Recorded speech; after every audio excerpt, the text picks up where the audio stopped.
Can you make this like the screen grab? Just like this. I want people. Wait. Hey. Hold on. Oh, that's perfect. Hold on. So anyway. wait. This is really hard. So anyways. Right. So anyways, we're Peach Pit. Fucking hell. This is really good. That's really quality. Hi everyone, I'm Tanya Rogers, the host of the Artist Banner podcast here at the Daily 49er. I am joined by the indie band Emerald Street. Emerald Street, welcome to the show. Okay, let me just say this. That clap was so fucking on point. That was so sick. That was pretty good. Yeah. It's not going to make it in the final cut. Hello. Hi. Thank you so much for having us. Yeah, how are we all feeling today? Pretty good. Great. Lonely. Pretty good? Decent. Decent? I got yesterday. I got rear-ended by somebody. Oh, no. Who came out and was like claiming it was my fault and like cussing at me, and it was like, you can't have a good day after that. So today's better, but I'm still annoyed. I'm gonna go to the urgent care and say I have a concussion just so I can sue him. Yeah, I gotta get the money. Yeah. You could do that. If he didn't blame you, Bro came. There's no damage on my car. I was ready to let it go, and then he went after me. I was like, no. That's crazy. Now you need to pay. I can't wait for this guy to see this. Yeah. So starting with you, let's introduce ourselves as the group. I'm Christian. I'm Cameron. I'm Gus. I'm Natasha. And your instruments that you play? Oh, go. Me? Yeah. Keys and backup vocals. I sing and do guitar. Second string guitar. I play bass, first string. I play drums. Nice. So I know that there's originally 7 people in the band, and there's only 4 of you here today. But how did you guys form the lineup you have now? Well, the other 3 died. Oh wow! He didn't die. Shut up. They didn't die. So Gus and I, we were original members. It was a much different lineup back then, and we were the only survivors of the old lineup, and we kind of had this vision of what we wanted Emerald Street to be, and so it kind of all came together from that over the past couple of years. Musicians just kept on joining, and Cameron just kept finding really cool people, and it was just do you want to work with them or not? And it's usually it was just obviously yeah, because they're really cool. With the horn players, I would never have thought that we were gonna have horn players or a keyboardist for that matter. But once you hear it, it's oh yeah, we might as well just have them. This is really cool, and it's more fun with everybody. yeah, I went to a Black Pumas concert, and they had a sax player and a trumpet player, and I was like, bro, we could do that, and so I knew some people. Logan obviously played on Mermaid, and so we brought him in, and then Daniel, I worked with him, and he played trumpet. He'd played with us before. Christian and I met at Chain Reaction after a show once. His band opened, and then we played right after them, and he came through, tried out on drums, and then started playing my mom's piano, and we're like, so you want to be the piano player? And Natasha, I guess we met through the reggae scene. We play with different reggae artists, and She's so a reggae drummer, dude. yeah, Crazy. we just That's insane. just DM'd her yo, want to play? Vibe to them. Yeah, want to play some indie music? So what places have you guys performed at? The Viper Room, Definitely a couple. House of Blues. We played at D Piazza's last weekend, and we played around LA too, Molly Malone's and State Social House, but yeah, we've played the Viper Room twice, and recently this year we played D Piazza's twice and House of Blues once. House of Blues in Anaheim? Yeah. Nice. Yeah. I've been to that venue. It's pretty cool. It's so nice. Yeah. Yeah. So- Christian loves that venue. How long have you guys been creating music together as a group since it's a different lineup? Well, T. Scott joined 2 years ago. The guitarist. Yeah. So he's not here. And Christian's been in the band for about a year now, would you say? Yeah. I think the creative process, I came in at a point where the album Toward Bliss was nearing the end of its completion. And so when I came on, a lot of those songs were already written. A lot of those songs were already done. And so what I've been doing is I've been coming in and, adding stuff to those songs, but largely working towards some new stuff. Very nice.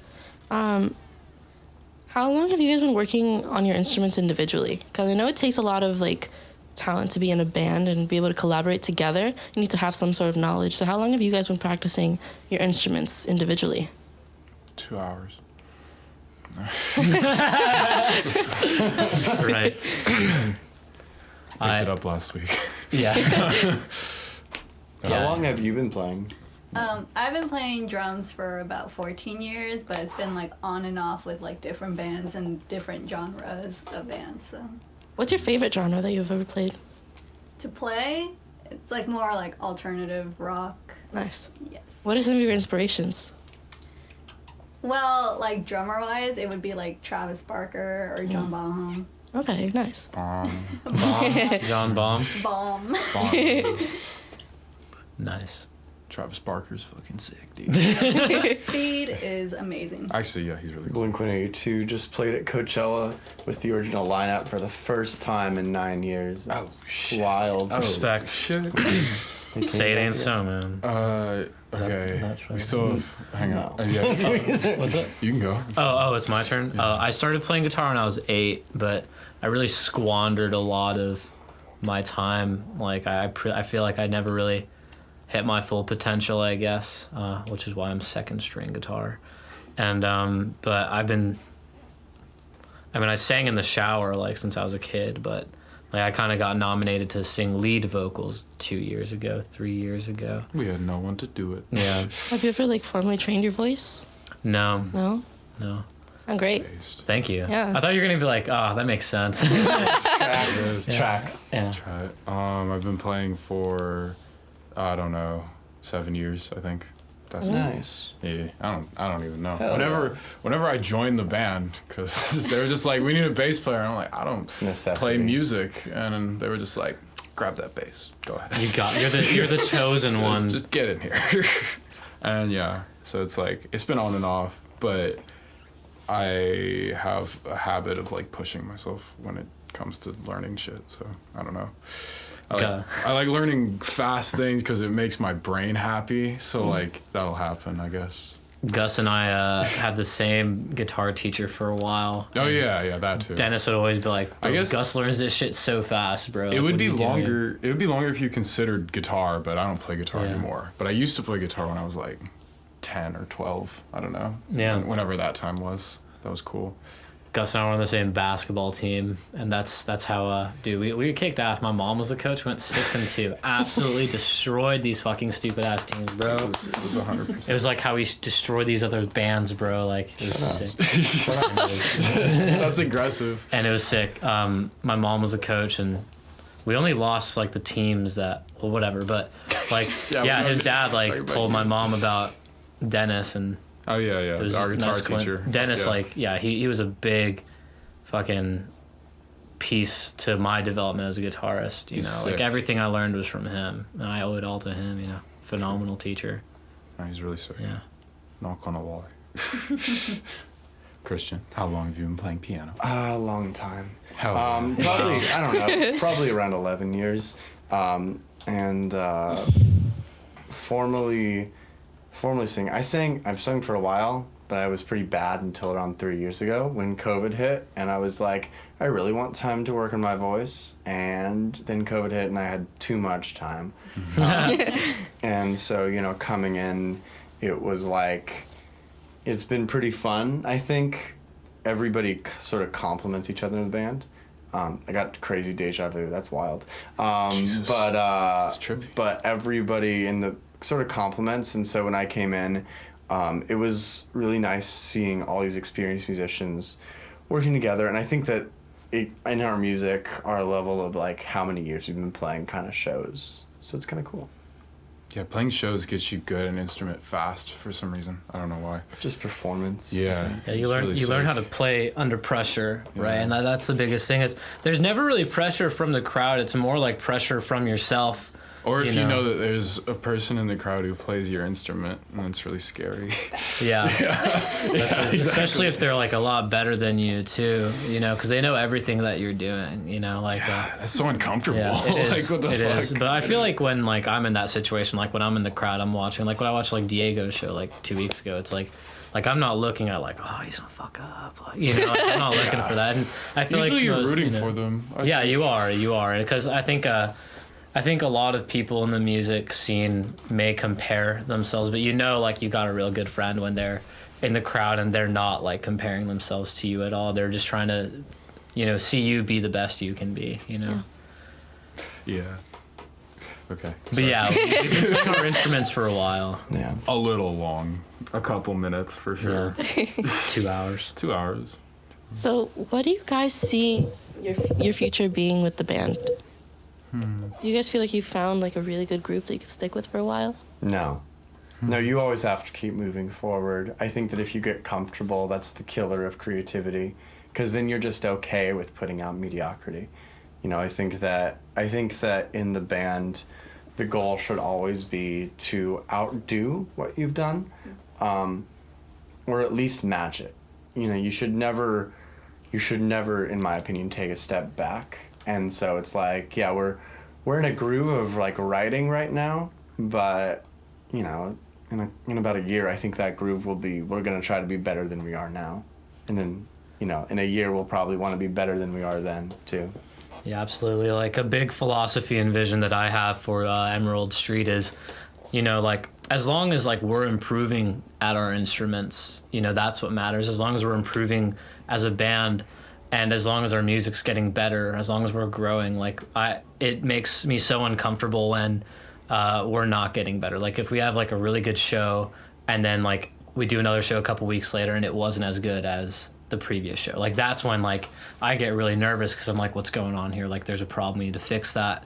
And you know, especially like with the musicians in the band, is just like, I mean, we're always like practicing our stuff, we're always going home, coming, you know, if we're having trouble at one rehearsal, the next rehearsal we always kill it, you know. And so if someone is, you know, struggling, you know, a couple weeks, you know, that's when, you know, you can't really be comfortable, because if you do get comfortable, you're never going to improve. That's the one thing, you know. And I think there needs to be a lot of balance though. Like you got to get comfortable being uncomfortable. You know, if you're uncomfortable all the time and you don't like that feeling, then, you know, that's bad. But if you're uncomfortable with where you're at and you have a vision for, you know, improvement, I think that's always good. And as long as you believe in yourself, you should be fine. And I think that's a feeling that a lot of people in our community have shared, because, you know, every show we're always getting really good feedback from people, and within the band we're always very honest with each other and we're always getting better. We had a show, and I'm not going to say who it was with, and I'm not going to say where it was, but it was, you know, this group of musicians is pretty talented, and talented enough that I don't think we get like worse than a C performance, you know, like a 5 out of 10 average. But the problem was, after the show, we were also upset because it was our worst show. And even though it was a C performance, even though the crowd was like, oh yeah, that was pretty good, it wasn't to the quality which like we expected, and it was still like aggravating, you know? Because even though it was average, technically speaking, it wasn't really putting forward anything special. And I think that if you're not putting forward something special, then you can get lost in the noise really, really quickly. In the sauce. Yeah, and too true. And you know, people just, you know, they like to play. You know, like it's always good to play. But when I was younger, I had a soccer coach, and we would lose a game, and he'd make us run all day, and just like what is this? Like, we're playing soccer to have fun. He's like, is losing really fun? And like that's something I always tell the band is like is being shit, like, is that fun to you guys, you know? And so like after that show, like we really just like practiced really hard, and you know, Natasha joined shortly after, and we had like solid 8 rehearsals. Like we started training for the Viper Room like 2 months in advance before that, so we could nail that show down, you know. And then we did. It was a really good time. Word. Next question. So going back to like performing with other artists, how do you guys view relationships with other bands or other artists that you guys We hate connect other with? bands. No, that's not true. That's not true. What I think is, I think there's sort of a trigger finger when you hear a venue, and sometimes you want to. I think you want to find artists that complement you instead of artists, because there's so, especially in Orange County, which is like, Orange County is in so many ways the center of punk music. You know, Burger Records no longer there, but was there forever. Records. Blink came from the area. You know, it was we consider Orange County to be like, oh, it's the punk place. And so there's so many punk bands. But the problem is whenever... Those guys are all really fun. They're all really fun, but when you play with them, it's like your music stands out like a sore thumb, which sometimes can be good, but sometimes it's like, is that the type of show? Is that the type of people that we want to reach out to? You know, so a lot of times I think we aim shows around type of musicians which either complement or like, you know, work within our sound. What would you guys say your sound is? What genre do you guys stick to? Probably like indie. I'd say. What do you think, Tanya? Honestly, I think you're like dream pop, indie. Cool. Maybe leaning towards alternative. Dream pop is Respect. cool, honestly. I wish we could do more of that. It's really sick. I wish we could play metal, bro. But I feel like You some wish of we the could play originals are more. more like funk. Some of them, well, the ones we've been working on now are kind of funky, just because. Yeah. I think But it's that, also like beach sound. I yeah, feel there's a like. lot of different influences in the band, so... 7 It's not- people. Most No. people in LA like do a lot of different shit, so I think we're just products of that, to be honest. Yeah, we're very easily inspired, you know, and I think that's great because we made like an agreement a while back after Christian joined. And it's like, if we hear a song, we're like, let's make a song that sounds like that. We're gonna do that. Like we're gonna like, oh, you know, like so many times, like, you know, we'd be Gus and I chilling at home, like, oh, we should make a song that sounds like Mustard Service, and like we would never do it. And now, you know, T. Scott and I, we were listening to an Henri song, and I was like, bro, like we're doing that. Next rehearsal, we started writing a song, you know. And so to tie in like the previous question is like finding bands that have like as diverse kind of sounding music from, like, again, we have 7 people, so the influence is insane, and we all joined at different times, and so the vision is always like so scrambled. Unlike, you know, a lot of bands, it's 4 people, they form, and it's like, we're gonna play rock music, we're gonna play indie music. And so, I mean, I think that we also get inspired by other like groups in our community by not necessarily the music they make, but like the things that they do. Like I'll go to some shows and I'll see like the way that they engage with their audience, and, you know, like that stuff is inspiring. You know, it's like, oh, because music is, or at least performance is more than just like playing your music in front of people. It's talking to your audience. It's talking to the people who are there to see you, you know, and interacting with your awesome bandmates. Ooh. When writing a song, do you guys, what do you guys like use for inspiration? Is it based off personal experience, just things you see like everywhere?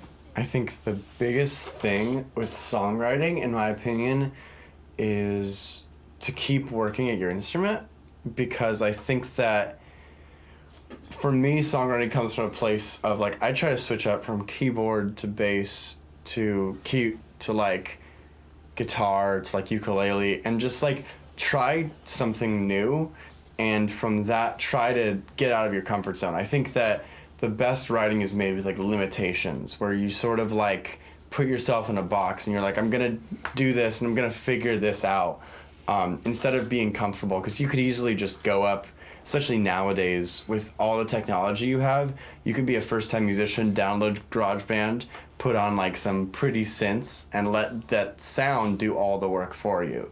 And it's like, that's not like gonna make anything new. What I think new thing is like trying, innovating, figuring stuff out through like a long and hard like process. As a musician myself, I do know that some days aren't as good when it comes to writing music. There's definitely writer's block all the time. So how do you guys deal with that? I think that when you are in a state of, oh, like, I can't write anything today, don't think of it as much as writer's block, but think of it as, you know, like, it's a process, you know? Like, when you start out playing music, your first few shows are always going to be inevitably kind of poor because you're still working things out. And it's the same thing with writer's block, is like sometimes you just don't get it right that day. I think the one thing that I try doing is to not get discouraged. because, you know, like I can get anxiety sometimes. I'm like, oh shit, like I fell off, you know, like it took me 3 months to write Stargazer Lily, you know, I hadn't written anything, and then all of a sudden I'm like, do I still got my mojo? And, you know, I wrote it. And so, yeah, like just don't get anxious that you're not going to be able to write music anymore. Just remember, like, today I didn't write anything, but you still, like, just think of it this way, like, I still worked towards something, though. I still tried writing music. So I'm going to try writing tomorrow, and maybe something will come out from that. A while ago, I saw an interview with Chris Martin, Coldplay. Nice. And he was like, Viva La Vida, the original part of it, came to him at 3 a.m. And he was like, he had insomnia. I don't know if I said insomnia, whatever. Insomnia. Persona. But fuck off. but like he was like, the idea of like the I used to rule the world like came to him at like 3 a.m. and he was just like, oh, I guess I'm going to have to get on my piano now. And so I think like the idea of constantly recording yourself, I think even if it's not a good idea, like deleting your art, just making something to delete it is a great process of just creativity. You don't, not everything's going to be a single, but you could have just like, oh, I'm just going to make something and it might be bad, but I'm going to make it anyway. Yeah, that's facts. I think like a lot of the times before we decided to just do singles from now on, I was like, what's going to be on the next album? Because we had so many ideas. And so I was kind of like, not really writing in order to like allow these new songs to come in, but you kind of need to continue creating to get better at creating, you know, knowing what you're into and knowing your process. I think a big part of at least how I create is just knowing how I usually do things, and if I didn't know myself, you know, through that experience of just like forcing myself to create, you know, I probably wouldn't be as well, I can't, like, I don't want to, like, be arrogant. I wouldn't be able to, like, have as big of an output as I do now, you know? Yeah. So I know you mentioned Stargazer Lily came after your writer's block, right? So was there a song that originally started as writer's block that ended up being, like, one of the songs that you're most proud of? I think that a lot of the songs on that album were, like, it was a big process. It was a lot of, I had just downloaded, like, I would like, it was like before I had started recording on Logic, and I was just like, you know, with a piano or a guitar and just like making something. And like, this is years before, you know, like 2, 3, 4 years even for some of these songs. And then I would download Logic and I'd use like these sets of songs, just like get better at using the software. And I ended up liking what it was. And a lot of the production came out of that. I wouldn't consider it writer's block. I would just consider marinating it. I wouldn't be able to tell you if I had, like, I don't really get, like, again, I don't really consider it writer's block. I just consider it just like, you know, you make progress one day, and like, even if you don't, quote unquote, writer's block, like, you're still working towards something, you know? Yeah. That's pretty good advice for someone who's probably listening. They're probably a musician. They're like trying to write songs, and that's pretty good advice. I like it. Oh, thank you. Yeah. Always believe in yourself. You got this, king or queen. Oh, yeah. Definitely, yeah. What's the best advice that you guys have been given, though, from other bands, other musicians? Or maybe people you look up to in the music industry? Range isn't the impressive shit. That's the best advice. I mean, there's some really good advice. I remember I was working with somebody named Brian, who is like a mentor for music, and we were playing together. And I remember I was writing stuff to try to be impressive, whether it was like high vocals or whether it was like really complex parts. And I remember he was like saying to me, with using this vocal range comparison, where he's like, so say you're singing in like this certain range, and it's like all high, and it's like all like these really you know, like all those sort of notes. Then you're not technically showing range, because if this is your entire vocal range, you're only singing right here. You're only singing the high areas. And so he was like, oh, try using that like the low breathy point, and like he was basically talking about like music where it's like the parts that are complex are only meaningful because there's parts that are relatable and parts that are more simple. And with music, the way you show off to people is largely based on not always just being at 10. It's maybe operating at 5 or 6, and then when you do, like in Emerald Street, when like T. Scott or I pull out like a piano solo, or like we have a meaningful vocal passage or something like that, we try to like bookend that with like more like tight, just like very, not predictable, but very like, standard parts. So those parts that are lifted up can shine. You. Well, for me, the best advice I I just didn't want to talk too much. have is that it's like during live shows, especially, that simplicity and timing is like the most important. It's not important to be super fancy when doing all these big fills and whatnot that can possibly mess you up or anything, but it's just best to keep it simple and do what you know instead of trying to show off. The funk is on the 1. No, the funk's in the backbeat. It's on the 2 and 4. Funk's on the 1. For bass, I'm sorry. Sorry. I was like, anytime you... No, that's a... there it was. That's the funk. That's the funk right there. Right there. 1, 2, 3, 4. Funk. Where's the funk for you, Cam? No, the funk. Cam, no, it doesn't matter. Wait, hold on. what he Gus, shut up. thinks. Gus. Cam, where's the funk for you? No comment. It's not like where it is for people. It's for bass. Funk is on the 1. It sounds like you've got a lot of opinions, I don't have a lot of opinions. I have a piece of knowledge That's that I funny. shared. That's funny coming from someone who has a lot of opinions, Christian. Ooh, Wow. ooh, I think the burn. best piece of Kill advice. him. Okay, bro. Fire.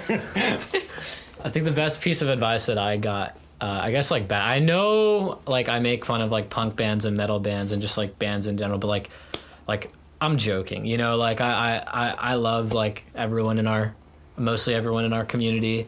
I have some of the homies come over, and like it's always a good time. And I think like a lot of bands, people have their own lives, but I think like get to know like the artists, because the more artists you do know, I think it really just helps with understanding like what you're in, because like you should never like people like music is a form of self-preservation. People like if you go up to anyone and like 80% of the people in the community, you'll ask them like, what are your goals with music? It's not to have fun, it's to get famous, and so people like they truly believe they can do that, which is fine, which is great, power to you. You go queen, you go king. But at the end of the day is like 99% of people aren't going to make that. A lot of people are going to look at that reality and be like, but I'm the one. So they're going to make, these comparisons to other bands and believe like, oh, we're better than them. And they're just going to make delusions, like, oh, well, we're better than them because like our style, our songs, whatever. And like, that's all from comparing yourself. Like, who cares about the other bands? Don't focus on them. Like, focus on yourself. Don't compare yourself to anyone. Just like only take the positives from other people. Like, don't look at the negatives, because those negatives aren't affecting you. The only negatives affecting you are the negatives inside of your band, and so like that's the best advice I've ever received. That's the best I could give. Don't compare yourself. Only try to improve, and like get inspired by only the positives that other people bring. Even like the shittiest band in the world that has like terrible timing can be doing something like awesome with their funk on the 1. And you can take inspiration from that. So It exists. don't like shit talk other bands just because like it's pointless. Yeah. What skills do you guys think are necessary to have a successful band?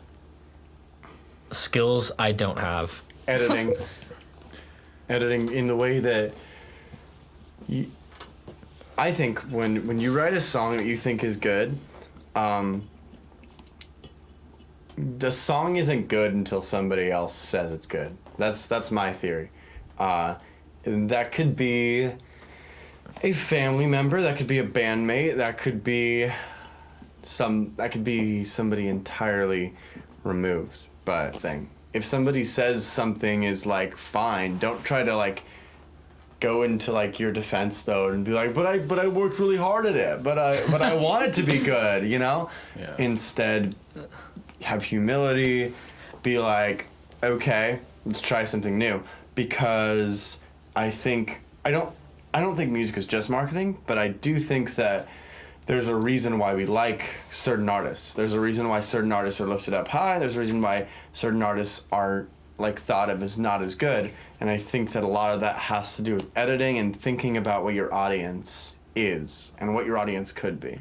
I think you have to make sure you like it first, and then the way test is like, you know, if somebody removed from the situation like really likes it. Because it's hard to tell when you're just like by yourself. Because you think, a lot of people have a tendency to think that a lot of things they do are good. Yeah, especially because they work hard at it. And it really sucks when somebody tells you that something you worked hard on doesn't sound godlike like you think it does. But so I don't know. That's a good indicator. For making good songs, I think knowledge of like you have a lot of knowledge, but keep it simple. You know, don't overbear it. Make a loop. You know, people like loops. Learn music theory. Learn music theory. Because nobody does, and it's really annoying. Everybody wants to innovate with music, but it's like, how could you break the rules if you don't know what the rules are first, you know? So it's like when you want to innovate, just like...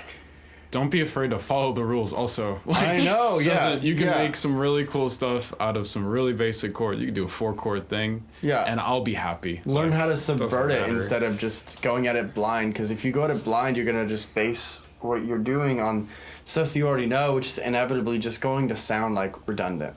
I don't know music theory. I don't know what we're done. You know drums. Yeah, you know drums though. You know 1, Drums. 2, 3, 4. That's music. all I theory. I think rhythm counts as music theory. It is. Rhythm counts as Anything yeah. in music is music theory. It's like saying like we just turned on the lights. That's not science though. It is science because the scientists need to make lights and shit. That's a bad explanation.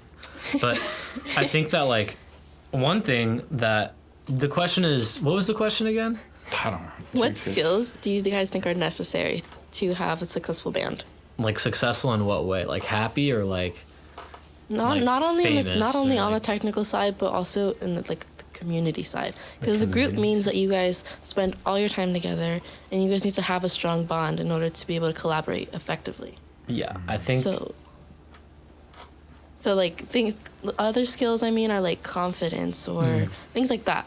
Riz. yeah, Riz. Yeah, Riz. definitely. Copious amounts of copious amounts Yeah, of okay, I think skis. we're all in agreement, right? Yeah. Jesus. I think that Jesus. a very important, I think for me, a very important skill, like life skill, that you need to be able to like survive like 3 hours like in a garage with 7 people, and like you got like people like Christian and I like talking about music theory, writing these songs, like you gotta have, like you gotta believe in yourself, and like everyone in the band needs to believe in like what you're doing, because if someone is in the band and they're just like, like this is cool, but they don't have like the same, that's like the biggest struggle with Old Emerald Street, was that the visions of the individuals were not the same. And Gus and I had a similar vision of like what we wanted to make the band, which is like why it is the way it is today. And for 6 years, we're just wandering through space because these competing visions are trying to dominate one another. So if you guys are patient, believe in the vision, and are together with it, and you can communicate that, that's how I consider success about us like being happy. That's like the main thing. What's the point of having a bunch of success and being miserable while you do it? And True. Yeah, like True, bestie. can I get a W in the chat, please? True. Yeah. Any knowers in chat? That's crazy. My bad. Yeah, man. Edit this part out. Yeah, no, this is all gonna be here, raw, Are you unfiltered. serious? Yeah. Okay. Yeah. I actually do like when like bands act the way that they normally do. It's great because This our isn't how we normally audience, act. our We're totally audience, putting on a facade. yeah, Completely. our audience really likes to like see people who are themselves Yeah. because they can relate to them. Right. Because a lot of times when you listen to interviews, you're like, wow, this person's like so much cooler than me because they act like a certain way. Yeah. They put on this persona. I am cooler than that person. Wow, Gus. That was kind of funny, right? No, it wasn't? No. Okay. What the fuck? Look, just because it's true doesn't mean you have to say it. All right. Huge. Yeah, I always like try. I think like my big thing was Starting controversy. yes. I love starting controversy. God, I love instigation. I want Jesus. like you know one thing I really want to do is to play mind games with a momager. Yeah, that would be fucking. You sick. want to explain what a momager is, or are we just gonna assume that everybody We knows should what a just keep going. I A think. momager is an individual whose offspring is in a band. Yeah, let's get some hate in here. And Yeah, so why are they, we doing that? We should have skipped over this. and so they take over and they manage the band, which is great, but it's insane. It's Yeah. insane because okay. I don't know if we should continue. no, we're gonna continue. We're No, gonna no, continue. this is unfiltered. We're gonna continue. No, No, this is the subscribers only No. part. This is Look. okay. Listen, Okay. Raw and uncut. Okay, so if you're in a band and you have a momager, that's totally fine. I just think that having a parent like involved in like your creative part of life. From what I've spoken to certain bands with like parents, like don't you want a little bit of like space? I know your mom, your dad loves you, and they want what's best for you, but it's like this is your journey. This is your creative process. Like this is like you like you're leaving the nest doing this. This is you. This is yours. Like why is your parent involved? Unless they're like in the biz, like Right. what? Like they're just gonna learn the music industry in 2 days? Like be yourself. And if you have like a momager, that's fine. That's just my opinion. That's why we don't have our parents running our band for us because we moved out of the house. Meaning like we want to do our own. We want to do what, Cam? we want to we want to do He our own physically fucking thing. moved out of his we want parents' to house. we just want to do our own thing. That is Like, that was a yeah. literal thing. Yeah, I know. He did move out of his house. Yeah, I know. I'm trying to provide the audience with context. Wow, that's amazing. Not everybody is in on the lore. The lore. The lore of Emerald Street. The Emerald bro. Street. God, I love instigation. Me too. Oh yeah. This is what ruins our. I think that right now we're trying to be polite in this interview because we're like, oh, this is a big interview. This is very exciting. We're just assholes at heart. Do tell. Well, I think that like I don't know. What do you think, Cam? Yeah, Cam, tell me what you do you think. think? I mean, I don't know. Like I like speaking my mind on shit like that, and like, but I feel like most of the time, like it's like it's not like it shouldn't be taken very seriously. Like, it's like again, like if I hate on shitty punk bands, like that's just because I don't like punk music. Like, like you don't have to fucking hate me for that, But at the same time, like, Maybe you should hate. fuck it. But yeah, like The hate flow through you, baby. like that's one thing though is like we're actually going to be honest, and tell you that like like your music can be better because we expect that from other bands. Like so many people will lie to you and just be like, oh, that shit's good, bro. And it's like, then why the fuck aren't you listening to it? Because it's bad. And so like if I made a bad song, I'd want someone to tell me how to make it better because like you're a musician, bro. Like tell me what I need to do. And so I'll always do that. And like some people will get offended, but it's like, well, then why'd you ask? Like, did you want me to lie to you? And so that's the thing is like these are just opinions. Like don't think we're like the devil because we just disagree with someone. We're not trying to spread hate, and especially in our community, we like if we don't fuck with the band, we just don't kick it with them. Like but if we do, we love hanging out with them. So that's how it is. See that save there, guys. Yeah. That Next was question. Pretty good Yeah, save. next. I'm just gonna redirect it to a totally different topic. Okay, cool. Yeah. Girls. So, so You were mentioning earlier before all this momager stuff about a vision. What's your vision for the band? Where do you guys see this thing going? I think my personal vision for the band is for us first to, again, like, be happy. And, you know, again, is being bad fun? No. So, like, I want us to be happy, but I also want us to, like, be happy because we're working towards something bigger than ourselves. And what that means is, like, we're pushing each other. We're pushing Emerald Street to be better. We're pushing individually, you know, because, like, Emerald Street's not going to last forever, but, like, our musical ability will always be there. And, you know, 5-10 years from now, someone hits you up and asks you to do a gig, you'd want to be the best possible person you can be, you know? And so I think Emerald Street's preparing us for that.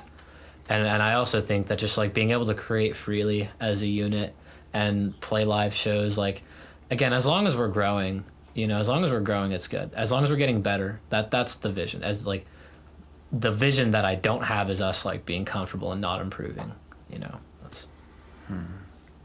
We're going to drop some singles, going to do some shows. We have a new person that I've been campaigning so hard for because he's a new studio that we're going to be going to, and I think that we're trying to not just, so when you hear a song and you're like, I want to write a song like this, I think it should never be like, I want to write Stairway to Heavens, because Stairway to Heaven's already been written, or like you don't want to just retread it. You want to bring something new to the table. You want to offer something new, and I think it's Emerald Street. We're looking to find ways to bring new things to the table. We're looking to find niches and to find ideas that aren't, like, being used so far.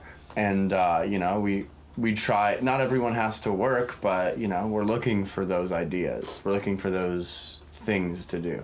I think we're just looking, because, like, we want to make sure we can just contribute something. And contributing something is usually meaning doing something new. Gus, you look insane right now. I just looked over at you for the first time. Oh my god. So anyways, we're just trying to contribute. Take it off, man. No, dude, let him know. Let him express himself. He's expressing himself, man. It's really... I have to do that with your... I don't like this. I don't like my hair right now. It Really? looks great, man. No, it doesn't. I didn't. Fine. Don't take my compliment, asshole. I thought you were going to put it over your eyes now. Wait. We just want to contribute. I'm like a Simpsons character. And often contributing something means creating something new, whether you want to face that reality or not. So I really think that that's... You so much, man. But I think all bands hope that they can do something new. So could we be some of the masses? Maybe. Can you make this like the screen grab, just like this? I want people. Wait. Hey, hold on. Oh, that's perfect. Hold on. So anyways. Wait. This is really hard. So anyways. Right. So anyways, we're Peach Pit. Fucking hell. This is really good. That's really quality. That's some good stuff right there. Okay. Play your next live show like that. It's actually Yeah, so he'll warm in definitely here. be able to. Yeah. Oh my god. Where's my vape? Okay. Next question. Next So- question. Do you guys have more live performances coming up that the audience could know about? No. Show up? No. No. We're feeling pretentious, like, you know, yeah, we're the We just Beatles, haven't found yeah. a show that we can play yet because, like, I only work on the weekends. I mean, I only am available on the weekends. Shut up. Okay. We're planning on going to Santa Barbara in May to do some shows with the band, and that'll be really fun. I think that Santa Barbara, I was there, just staying over at my friend's place, and I was looking at like their live scene, and it's like, man, there's really no like original bands like playing out there. Like, it's a lot of cover bands, you know, like, you know, one or two originals here and there, like really good bands though. And I was like, and you're like, yeah, bro, like we're aching for original bands, you know, especially from LA. That'd be a great place to do. We're trying to nail Saint Rock that was, well, not like nail in a sexual way, but like Nobody thought it was nailed in a sexual way. Nobody thought that's what you meant. He made it sex. I guess I'm just twisted then. Oh, my yeah. dark. But yeah, like St. Roch just opened back up. We'd love to play there because some of us are from the South Bay, and then we applied to play at the Troubadour in July. Hopefully that works out. Glass House is always a place that we've been. How do you? What's that word? It's one of those sins. Coveting. We've coveted to play at the Glass House. Gluttony. Adultery? Coveting. You're coveting me. Murder if of you your want. fellow man, I believe. Sorry. So we're going through the 10 Commandments now. Yeah. I thought we were going to keep this podcast a secular podcast. Murder? I hardly Murder. know her. Damn. Ooh. Sorry. Wow. Okay. Next question. That was my last question. God damn it. Wait, go back to that last No, we did it. I want a beer. We did it. Can we do this again? I want a beer. Yeah. Everyone's gonna think we're assholes. We have to dude. scrap this. We really do. This No, is no, no. terrible. This is Emerald Street in the way that... In the wave, baby. In the... Riding the wave, In the baby. way... In the... Riding the wave. When the moon hits your eye. I asked if you guys wanted to see the questions before. You had time. Well, No, I I think was that- so happy we didn't see the questions before. Raw and uncut off the Dizome. These are our honest, unfiltered thoughts. Gus, would you like to add anything? Raw uncut off the Dizome. No. Natasha, you want to add anything? Facts. B. You want to add anything? He out. Here, we're out. He's gone. All right. Gone. Literally 1984. Left the base. Literally 1984. Well, But it was a lot of fun thank you. watching you guys just come up with answers in your head. I'm Tanya Rogers, the host of Artist Banner. Thank you guys so much for listening to this episode. Emerald Street, thank Hey, you but for in all coming. seriousness, where's the beer? Thanks for having us. We really Yeah. appreciate it. Thank you. Yes, much love. If you want to find us on social media, Don't. Oh. you Yeah, can no, find don't. us at fucking Emerald Street. Emerald Street.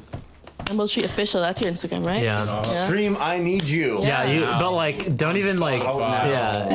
Here's my Instagram, Cameron_Suave. I need you in my life. Oh, we added. But I'm feeling lost and lonely. Summertime. This is the session. Wait. Your husband can't give you what I can. He can't give you what he can. Ew. Because I am absolutely in an indie band. Something your husband isn't in. Hey, but seriously though, follow me on Instagram. For any of the moms listening. I'm just kidding. I do babysitting, that's why. Shut up. You want to let this child on your... This child, I can't This chowder. Recording now. talk. Oh, thank So God. recording.